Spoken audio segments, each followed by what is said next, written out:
ವೀರ ಶೈವ ಸಮಾಜ ಬಾಂಧವರಿಗೆ ಅಲ್ಲ, ಶೈವ ವೀರರಿಗೆ ಶರಣಾರ್ಥಿಗಳು.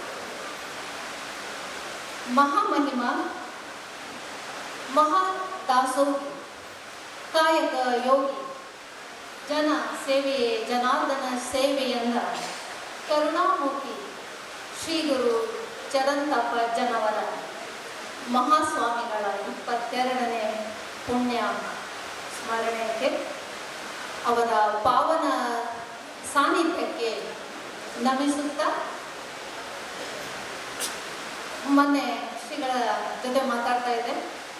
ಆ ಸಂದರ್ಭದಲ್ಲಿ ಎಸ್ ವಿ ಪಾಟೀಲ್ ಅವರ ಒಂದು ನಡೆದಾಡುವ ದೇವರು ಪುಸ್ತಕ ಮನೆ ತಗೊಂಡು ಹೋಗಿದೆ. ಚರಂತಪ್ಪ ಅಜ್ಜನವರ ಮಾತುಗಳಲ್ಲಿ ಹೇಳುವುದಾದರೆ, ಈ ಕೆಂಪು ಕಲರ್ ಐತಲ್ಲ, ಇದು ಮೈಗಷ್ಟೇ ಅಲ್ಲ ಮಗ. ಈ ಕಾವಿ ಹಾಕೋದು ಮೈಗಷ್ಟೇ ಅಲ್ಲ ಮಗ, ಮನಸ್ಸಿಗೆ ಹಾಕಬೇಕು. ಎಲ್ಲ ಕಾಮಿತಗಳನ್ನು ಧಿಕ್ಕರಿಸಿದ ಹೆಗ್ಗುರುತು ಈ ಕಾವಿ. ಇದನ್ನು ಹಾಕ್ಕೊಂಡು ಮಾನ ತೆಗಿಬಾರ್ದು, ಇದನ್ನು ಹಾಕ್ಕೊಂಡು ಮಾನ ತೆಗಿಬಾರ್ದು ನೋಡಪ್ಪ, ಅದರ ಗೌರವ ಕಾಪಾಡಬೇಕು ಅಂತ ಹೇಳಿದ ಮಹಾಮಹಿಮರ ಪುಣ್ಯ ಸ್ಮರಣೆಯ ಭಾಗವಾಗಿದ್ದು ನಮ್ಮೆಲ್ಲರ ಸುದೈವ. ಇಂದಿನ ದಿವ್ಯ ಸಾನ್ನಿಧ್ಯವನ್ನು ವಹಿಸಿರುವಂಥ ಶ್ರೀ ಪರಮ ಪೂಜ್ಯ ಡಾಕ್ಟರ್ ಮಹೇಶ್ವರ ಸ್ವಾಮಿಗಳ ಒಂದು ಪಾದಗಳಿಗೆ ನಮಿಸುತ್ತಾ, ಜೊತೆಗೆ ಶ್ರೀ ಸಿದ್ಧಲಿಂಗ ಶಿವಾಚಾರ್ಯ ಸ್ವಾಮಿಗಳ ಪಾದಗಳಿಗೂ ನಮಿಸುತ್ತಾ, ಶ್ರೀ ಮರಿಕೊಟ್ಟೂರು ದೇಸಿಕರು ಸ್ವಾಮಿಗಳ ಪಾದಗಳಿಗೂ ಕೂಡ ನಮಿಸುತ್ತಾ, ವೇದಿಕೆ ಮೇಲೆ ಉಪಸ್ಥಿತರಿರುವಂಥ ಕಲ್ಯಾಣ ಸ್ವಾಮೀಜಿಗಳ ಪಾದಗಳಿಗೂ ನಮಿಸುತ್ತಾ,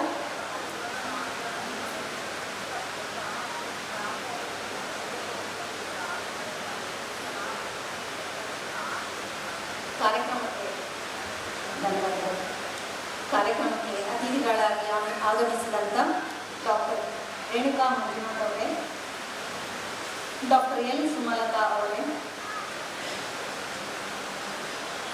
ಕುಮಾರಿ ಎಲ್ ಸುಮಲತಾ ಅವರೇ ಮತ್ತು ಕೆ ಎಸ್ ಶಿವಲೀಲ ಅವರು ಬರಬೇಕಾಗಿತ್ತು. ಅವರ ಅನುಪಸ್ಥಿತಿಯಲ್ಲಿ ಶ್ರೀಮತಿ ಸುರೇಖಾ ಮಲನ್ವಾಡ್ ಅವರೇ ಮತ್ತು ಶ್ರೀಮತಿ ಅನುರಾಧ ಅವರೇ ಮತ್ತು ಪಲ್ಲೆ ಮೈತ್ರೇಯಿ ಅವರೇ, ಇನ್ನು ವೇದಿಕೆಯನ್ನು ಅಲಂಕರಿಸಿದಂಥ ಎಲ್ಲ ಗಣ್ಯರೇ ಹಾಗೂ ಮಹನೀಯರೇ,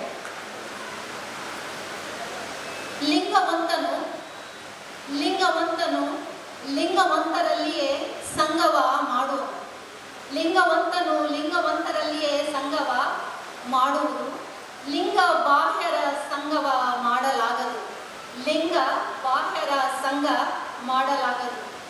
ಸ್ತ್ರೀ ಪುರುಷರು ಮೊದಲಾದವರು ಕೂಡ ಲಿಂಗವಿಲ್ಲದವರೊಡನೆ ಸಂಗವ ಮಾಡಲಾಗದು. ಲಿಂಗಧಾರಿಯಾದ ನಾವು ಅಂದರೆ ವೀರಶೈವರು ಲಿಂಗಧಾರಿಗಳ ಸಹವಾಸವನ್ನೇ ಮಾಡಬೇಕೇ ಹೊರತು ಲಿಂಗಧಾರಿಗಳಲ್ಲದ ಅಥವಾ ಲಿಂಗಧಾರಿಗಳಲ್ಲದವರ ಸಹವಾಸವನ್ನ ಮಾಡಬಾರದು ಎಂಬ ವೀರಶೈವ ಸಿದ್ಧಾಂತವನ್ನು ಈ ವಚನದಲ್ಲಿ ಅಂದರೆ ಉರಿಲಿಂಗ ಪೆದ್ದಿಗಳ ಈ ವಚನ ಪ್ರತಿಪಾದಿಸುತ್ತದೆ. ಅಂತಹ ಲಿಂಗವಂತ ಸಮಾಜ ಬಾಂಧವರಿಗೆ ರಾಜಶ್ರೀ ಪಾಟೀಲ್ ಮಾಡುವ ಶರಣಾರ್ಥಿಗಳು. ನನ್ನ ಉಪನ್ಯಾಸದ ವಿಷಯಕ್ಕೆ ಬರುವುದಾದರೆ, ನನ್ನ ಉಪನ್ಯಾಸದ ವಿಷಯ ಮಹಿಳಾ ಸಬಲೀಕರಣ, ಮಹಿಳೆ ಮತ್ತು ಸಬಲೀಕರಣ, ಮಹಿಳಾ ಸಬಲೀಕರಣ. ಮೊದಲಿಗೆ ನಾವು ಮಹಿಳೆ ಎಂದರೆ ಯಾರು, ಅದರಲ್ಲೂ ಆಧುನಿಕ ಮಹಿಳೆ ಎಂದರೆ ಯಾರು ಅಂತ ಸ್ವಲ್ಪ ನೋಡುವುದಾದರೆ, GS ಶಿವರುದ್ರಪ್ಪನವರ ಒಂದು ಕವನದ 2 ಲೈನ್ಗಳಲ್ಲಿ ನಾನು ಹೇಳುವುದಾದರೆ, ಆಕಾಶದ ನೀಲಿಯಲ್ಲಿ ಚಂದ್ರ ತಾರೆ ತೊಟ್ಟಿಲಲ್ಲಿ, ಆಕಾಶದ ನೀಲಿಯಲ್ಲಿ ಚಂದ್ರ ತಾರೆ ತೊಟ್ಟಿಲಲ್ಲಿ ಬೆಳಕನಿಟ್ಟು ತೂಗಿದಾಕೆ, ಬೆಳಕನಿಟ್ಟು ತೂಗಿದಾಕೆ, ನಿನಗೆ ಬೇರೆ ಹೆಸರು ಹೆಸರು ಬೇಕೆ, ನಿನಗೆ ಬೇರೆ ಹೆಸರು ಬೇಕೆ, ಸ್ತ್ರೀ ಅಂದರೆ ಅಷ್ಟೇ ಸಾಕು. ಈ ಸ್ತ್ರೀ, ಮಹಿಳೆ ಮತ್ತು ಮಾನವಿ ಇದರ ಮೇಲೇನೆ ಒಂದು ದೊಡ್ಡ ಉಪನ್ಯಾಸ ಆಗುತ್ತೆ. ನಾವು ಏನು ಅಂತ ಆ ವ್ಯಾಖ್ಯಾನ ಕೊಡೋದು ಸುಮಾರು ಗಂಟೆಗಳ ಕಾಲ ಉಪನ್ಯಾಸ ಆಗುತ್ತೆ. ಆದರೆ ನನಗೆ ಇಲ್ಲ ಅನಿಸುತ್ತೆ, ಭಾರತೀಯ ಸ್ತ್ರೀಯರಿಗೆ, ಅದರಲ್ಲಿ ವಿಶೇಷವಾಗಿ ನಾವು ಕಲ್ಯಾಣ ನಾಡಿನ ಸ್ತ್ರೀಯರಿಗೆ ಅಂಥ ವಿಶೇಷವಾದಂಥ ವ್ಯಾಖ್ಯಾನ ಬೇಕಾಗಿಲ್ಲ. ಒಂದು ವಚನದೊಂದಿಗೆ ನನ್ನ ವಿಷಯವನ್ನು ನಾನು ಆರಂಭ ಮಾಡ್ತೀನಿ. ಆಸೆ ಎಂಬುದು ಅರಸಿಂಗಲ್ಲದೆ ಶಿವಭಕ್ತರಿಗುಂಟೆ ಅಯ್ಯ. ಆಸೆ ಎಂಬುದು ಅರಸಿಂಗಲ್ಲದೆ ಶಿವಭಕ್ತರಿಗುಂಟೆ ಅಯ್ಯ. ರೋಷ ಎಂಬುದು ಯಮದೂತರಿಗಲ್ಲದೆ ಅಜಾತರಿಗುಂಟೆ ಅಯ್ಯ. ಈ ಸಖಿಯ ಆಸೆ ನಿಮಗೇಕೆ, ಈ ಸಖಿ ಆಸೆ ನಿಮಗೇಕೆ, ಈಶ್ವರನಪ್ಪ ಮಾರಯ್ಯ ಪ್ರಿಯ ಅಮರೇಶ್ವರ ಲಿಂಗಕ್ಕೆ ದೂರ ಮಾರಯ್ಯ. ಶಿವಶರಣೆ ವಚನಕಾರ್ತಿ ಐದಕ್ಕಿ ಲಕ್ಕಮ್ಮನ ಒಂದು ವಚನವನ್ನು ಸಾಕು ನಾವು ಕಲ್ಯಾಣ ಕರ್ನಾಟಕದ ಸ್ತ್ರೀಯರಿಗೆ. ಈ ಸಖಿ ಆಸೆ ಅವರು ಓದಿಲ್ಲ, ನಂತರ PhD ಪದವಿಗಳನ್ನು ಕೂಡ ಅವರು ಪಡೆದಿಲ್ಲ. ಆದರೆ ಅವ್ರು ಹೇಳ್ತಾರೆ, ಒಂದು ದಿವಸ ಅವ್ರ ಯಜಮಾನರು ಸ್ವಲ್ಪ ಅಕ್ಕಿ ಜಾಸ್ತಿ ತಗೊಂಡು ಬರ್ತಾರೆ. ಈ ಸಖಿ ಆಸೆ ಯಾಕೆ, ಸಲ್ಲದು ಅಂದ್ರೇನು, ನಮಗೆ ತುಂಬ ಆಸೆ ಬೇಡ. ಇಂಥ ಮಹಿಳೆನ ಅಥವಾ ಇಂದು ನಾನು ಆಧುನಿಕ ಮಹಿಳೆ ಅಂತ ಟಿವಿಯಲ್ಲಿ ಗಂಟೆ ಅನಾವಶ್ಯಕವಾಗಿ ಅನಾವಶ್ಯಕ ವಿಷಯಗಳ ಬಗ್ಗೆ ಮಾತಾಡುವ ಮಹಿಳೆ ಇದು ನಿಮಗೆ ಬಿಟ್ಟಿದೆ. ಇಂಥದ್ರಲ್ಲಿ ನಾವು ಯಾವ ಒಂದು ಪ್ರಕಾರದಲ್ಲಿ ಬರ್ತೀವಿ ಅಂತ. ಆಧುನಿಕ ಮಹಿಳೆ, ಆಧುನಿಕ ಅಂದ ಕೂಡಲೇ ಮಾಡ್ರನ್ ಅಂತ ಬರುತ್ತೆ. ನಾವು ಮಾಡ್ರನ್ ಅಂದ ಕೂಡಲೇ ಸೀರೆ ತೊಡುವುದನ್ನು ಬಿಟ್ಟು ಸ್ಕರ್ಟ್ ಮತ್ತು ಜೀನ್ಸ್ ಹಾಕೋದನ್ನು ಮಾಡ್ರನ್ ಅಂತ ಅಂದ್ಕೊಂಡಿದ್ದೀವಿ. ಅಲ್ಲ, ಅದು ನಮ್ಮ ಔಟ್ಫಿಟ್ ಅಷ್ಟೇ. ಪಾಶ್ಚಾತ್ಯ ದೇಶಗಳಿಂದ ಅದು ಹಾಕೊಳ್ಬಾರ್ದು ಅಂತ ಅಲ್ಲ, ಅದು ನಮ್ಮ ಔಟ್ಫಿಟ್. ಆದರೆ ನಾವು ಹಾಕೊಳ್ಳುವಂಥ ಬಟ್ಟೆ, ನಾವು ಹಾಕೊಳ್ಳುವಂಥ ವಿನ್ಯಾಸಗಳು ನಮ್ಮ ವ್ಯಕ್ತಿತ್ವವನ್ನು ಎಂದೂ ಅದು ವ್ಯಾಖ್ಯಾನಿಸುವುದಿಲ್ಲ. ಅದಕ್ಕೆ ಉಳ್ಳುವವರು ಶಿವಾಲಯ ಮಾಡುವವರು ನಾನೇನು ಮಾಡಲಿ ಬಡವನಿಯ ಎನ್ನ ಕಾಲೇ ಕಂಬ. ಬಸವಣ್ಣವರ ಒಂದೇ ಒಂದು ವಚನ ನೋಡಿ. ನಾವು ಹೊರಗೆಷ್ಟೇ ಮಾಡಿದರೆ, ಹೊರಗೆ ಅಂದರೆ ನಾನು ಹೇಳಿದ್ನಲ್ಲ, ಔಟ್ಲುಕ್ ಅಲ್ಲ, ನಾವು ಔಟ್ಫಿಟ್ಟನ್ನು ಚೇಂಜ್ ಮಾಡ್ಕೊಳ್ತಾ ಇದ್ದೀವಿ. ನಮ್ಮ ಮನಸ್ಸಿನ ವಿಚಾರಧಾರೆಗಳನ್ನು ನಾವು ಬದಲಾವಣೆ ಮಾಡ್ಕೊಳ್ಬೇಕಾಗಿದೆ. ಈ ಸಂದರ್ಭದಲ್ಲಿ ಹೊರಗೆಷ್ಟು ಮಾಡಿದರೂ ಒಳಗಿದ್ದನ್ನು ಅರಿಯದಿದ್ದರೆ, ನಾವು ಹೊರಗೆ ಎಷ್ಟೇ ಅಲಂಕಾರ ಮಾಡ್ಕೊಂಡಿದ್ರು ಕೂಡ ಒಳಗಿದ್ದನ್ನು ಅರಿಯದಿದ್ದರೆ ಜೀವನವೆಲ್ಲ ವ್ಯರ್ಥ. ಒಳಗಿದ್ದನ್ನು ಅರಿಯುವುದು ಜೀವನದ ಅರ್ಥ. ಈ ಜೀವನದ ಅರ್ಥವನ್ನು ಅರಿಯಲು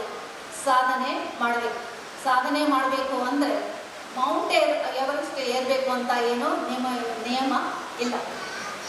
ಇನ್ನು ಮಹಿಳಾ ಸಬಲೀಕರಣಕ್ಕೆ ಬರುವುದಾದರೆ, ಮಹಿಳಾ ಸಬಲೀಕರಣ ಮಹಿಳೆಯರನ್ನು ಸಶಕ್ತಗೊಳಿಸುವುದು.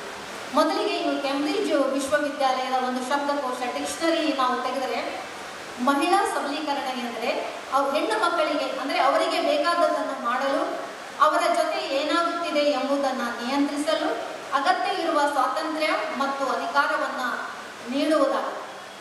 ಇವಾಗ ನಾವು ಇಲ್ಲಿ ಕುತ್ಕೊಂಡು ವಿಚಾರ ಮಾಡ್ತೀವಿ, ಯಾರಿಗೆ ಯಾರು ಸ್ವಾತಂತ್ರ್ಯ ಕೊಡಬೇಕು, ಯಾರನ್ನು ಯಾರು ನಿಯಂತ್ರಿಸ್ತಿದ್ದಾರೆ ಅಂತ. ಮಹಿಳಾ ಸಬಲೀಕರಣ ಅಂದರೆ ಮಹಿಳೆಯರಲ್ಲಿ, ನನ್ನ ಪ್ರಕಾರ ಮಹಿಳೆಯರಲ್ಲಿ ಆತ್ಮವಿಶ್ವಾಸ ಜಾಸ್ತಿ ಮಾಡಬೇಕು ಅಥವಾ ಹೆಚ್ಚಿಸಬೇಕು. ಭಾರತೀಯ ಮಹಿಳೆಯರಿಗೆ ಆತ್ಮವಿಶ್ವಾಸದ ಕೊರತೆ ಏನೂ ಇಲ್ಲ. ಅದ್ರ ಜೊತೆಗೆ ಇನ್ನೊಂದು ವ್ಯಾಖ್ಯಾನ ಹೇಳುತ್ತೆ, ಮಹಿಳೆಯರ ಬೌದ್ಧಿಕ, ರಾಜಕೀಯ, ಸಾಮಾಜಿಕ, ಆರ್ಥಿಕ, ವಿಶೇಷವಾಗಿ ನಾನು ಸೇರಿಸಿದ್ದು ಮಾನಸಿಕ ಸಾಮರ್ಥ್ಯಗಳನ್ನು ಅಭಿವೃದ್ಧಿಪಡಿಸುವುದೇ ಮಹಿಳಾ ಸಬಲೀಕರಣ. ಇನ್ನು ನಮ್ಮ ಮಹಿಳೆಯರಿಗೆ ನಮ್ಮ ಸಮುದಾಯಗಳಲ್ಲಿ, ನಮ್ಮ ಸಮಾಜದಲ್ಲಿ ಅವರಿಗೆ ವಿಶೇಷ ಸ್ಥಾನವನ್ನು ಅಥವಾ ವಿಶೇಷ ಯಾವುದೇ ಆಗಿರಬಹುದು, ಆರ್ಥಿಕ, ಸಾಮಾಜಿಕ, ಶೈಕ್ಷಣಿಕ, ರಾಜಕೀಯ ಯಾವ ಸಬಲೀಕರಣ ಆದರೂ ಪರವಾಗಿಲ್ಲ. ಆದರೆ ಅದು ಬಂದು ಬಂದಿದ್ದು ನಮ್ಮ ಸನಾತನ ಧರ್ಮದಿಂದ ಅಲ್ಲ. ವುಮೆನ್ ಎಂಪವರ್ಮೆಂಟ್ ಆಫ್ ವುಮೆನ್ ಎರಡೂ ಪದಗಳು ಬಂದಿರೋದು ಪಾಶ್ಚಾತ್ಯ ದೇಶಗಳಿಂದ. ನಮ್ಮ ದೇಶದಲ್ಲಿ ಯತ್ರ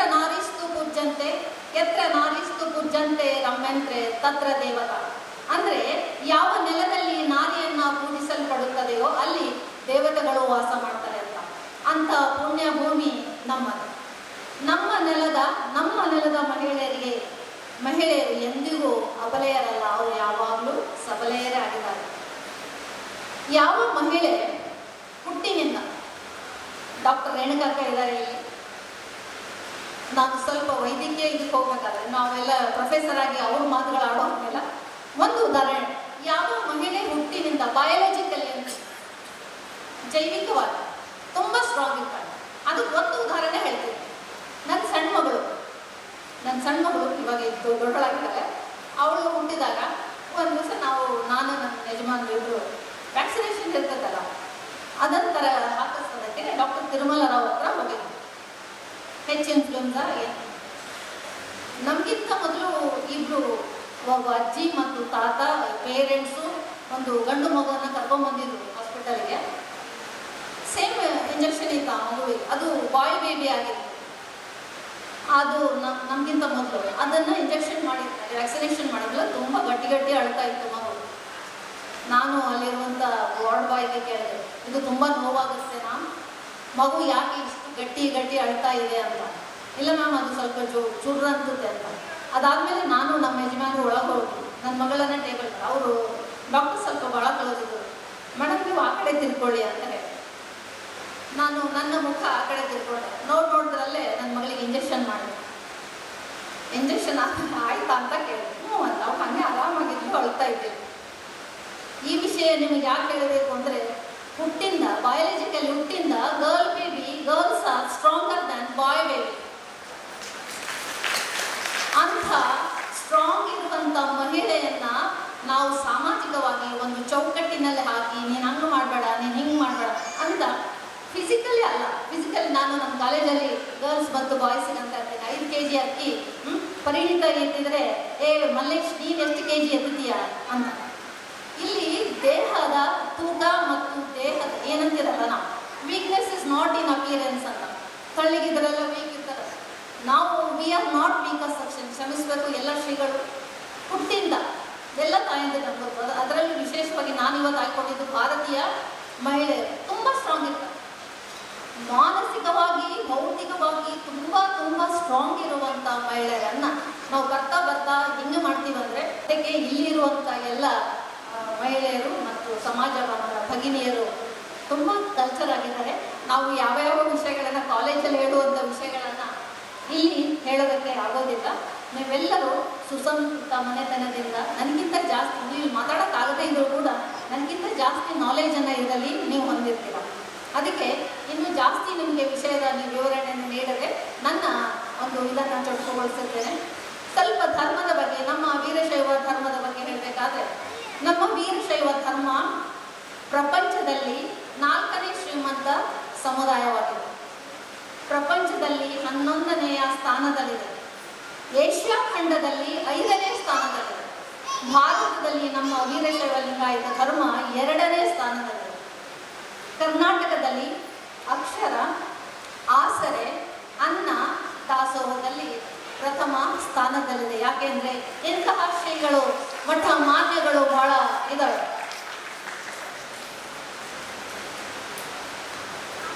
ಇಂಥ ನಮ್ಮ ವೀರಶೈವ ಧರ್ಮ ನಿಮಗೆ ಇನ್ನೊಂದು ಗೊತ್ತಾ, 12ನೇ ಶತಮಾನದಲ್ಲಿ ಎಲ್ಲಿ ವಿದೇಶದಲ್ಲಿ ಪಾಶ್ಚಿಮಾತ್ಯ ದೇಶಗಳಲ್ಲಿ ಶ್ರೀಮಂತ ಭವ ಅಂತ ಹೇಳ್ತಾಳೆ.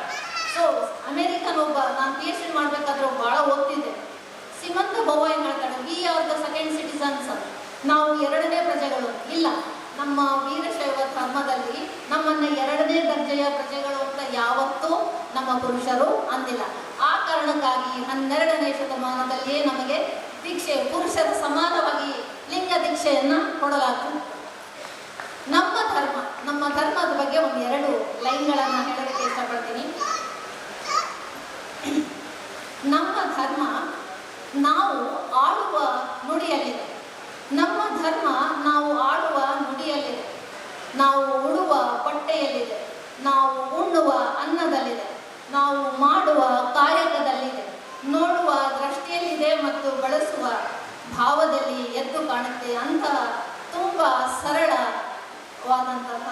ನಮ್ಮ ವೀರಶೈವ ಧರ್ಮ. ನಮ್ಮ ಅಜ್ಜಿ ತುಂಬ ಶ್ರೀಮಂತ ಮನೆತನಕ್ಕೆ ಸೇರಿತ್ತು. ಅಗರ್ಭ ಶ್ರೀಮಂತರು ಸ್ಕೂಲ್ ಮುಖಾನೇ ನೋಡಿಲ್ಲ, ಯಾವತ್ತೂ ಸ್ಕೂಲಿಗೆ ಹೋಗಿಲ್ಲ. ನಮ್ಮ ಅಜ್ಜನಿಗೆ ಮದುವೆಯಾಗಿ ಬಂದಾಗ ಸುಮಾರು 12 ಊರಿನ ಗೌಡುಕಿ ಇತ್ತು. ಎಷ್ಟು ಆಸ್ತಿ ಇತ್ತಂತ ಗೊತ್ತಿದ್ದಿಲ್ಲ. ಅವರ ಒಂದು ಆಚರಣೆ, ನಡೆ, ನುಡಿ ನೋಡಿದರೆ ಇವತ್ತಿಗೂ ನನಗೆ ತುಂಬ ದಿಗ್ಭ್ರಮಣೆ ಆಗಿದೆ. ಯಾವ ಸ್ಕೂಲ್ ಓದಿಲ್ಲ, ಯಾವ ವಚನ ಸಾಹಿತ್ಯ ಓದಿಲ್ಲ, ಏನೂ ಓದಿಲ್ಲ. ಅವರು ಯಾವಾಗಲೂ ಮಹಿಳೆ ಕೆಲಸ ಮಾಡೋರು 10 ಜನ, ಕುಟ್ಟೋರು, ಬೀಸೋರು, ಏನು ಅವರನ್ನು ಗೌಡುಕಿ ಥರ ಇರ್ತಿದ್ದಿಲ್ಲ. ಅವರ ಜೊತೆಗೆ ಕೆಲಸ ಮಾಡ್ತಿದ್ರು ಮತ್ತು ಹಾಡ್ತಿದ್ರು. ಅವ್ರಿಗೆ ಯಾರಾದರೂ ಕಷ್ಟ ಇದ್ದರೆ ಯವ್ವ ನನಗೆ ಯಾಕೋ ಭಾಳ ಮನಸ್ಸಿಗೆ ಬೇಜಾರಾಗೈತೆ, ಒಂದು ಪದ ಹೇಳ್ರಿ ಅಂತ ಹೇಳಿ ಹಾಡುವುದರ ಮೂಲಕ ಅವರ ಮನಸ್ಸನ್ನು ಇದು ಮಾಡ್ತಾರೆ. ಯಾವ ಬಸವ ತತ್ವವೂ ಅವರು ಓದಿರ್ತಾರೆ ಅಂತ ನಮ್ಮ ಅಜ್ಜಿಯ 2 ಮಾತುಗಳನ್ನು ನಾನು ಹೇಳೋದಕ್ಕೆ, ಸಾಲುಗಳನ್ನು ಪದದಲ್ಲಿ ಹೇಳೋದಕ್ಕೆ ಇಷ್ಟಪಡ್ತೀನಿ. ಕಾರ್ಯಕ್ರಮಕ್ಕೆ ಮಾತಾಡೋದು ಚನಂತಪ್ಪ ಅಜ್ಜನವರ ಪುಣ್ಯ ಸ್ಮರಣೆಯಲ್ಲಿ ಮಾತನಾಡಲು ಅವಕಾಶ ಮಾಡಿಕೊಟ್ಟಂಥ ಶ್ರೀಗಳಿಗೆ ನಮಿಸುತ್ತಾ ಮತ್ತು ವೇದಿಕೆಯಲ್ಲಿರುವಂಥ ಎಲ್ಲರನ್ನು ನಮಿಸುತ್ತಾ ನನ್ನ ಆ ಪದದಿಂದ ನನ್ನ 2 ಮಾತುಗಳನ್ನು ಮುಗಿಸ್ತೀನಿ. ಕಲ್ಯಾಣದಲ್ಲಿ ಬಸವಣ್ಣನಿದರ ಕಲ್ಲಿಗಿ ಕೈಯ ಮುಗಿಯುವರು. ಕಲ್ಯಾಣದಲ್ಲಿ ಬಸವಣ್ಣನಿದರ ಕಲ್ಲಿಗಿ ಕೈಯ ಮುಗಿಯುವರು. ಕಲ್ಲಿಗಿ ಕೈಯ ಮುಗಿಯುವರು. ಧನ್ಯವಾದ.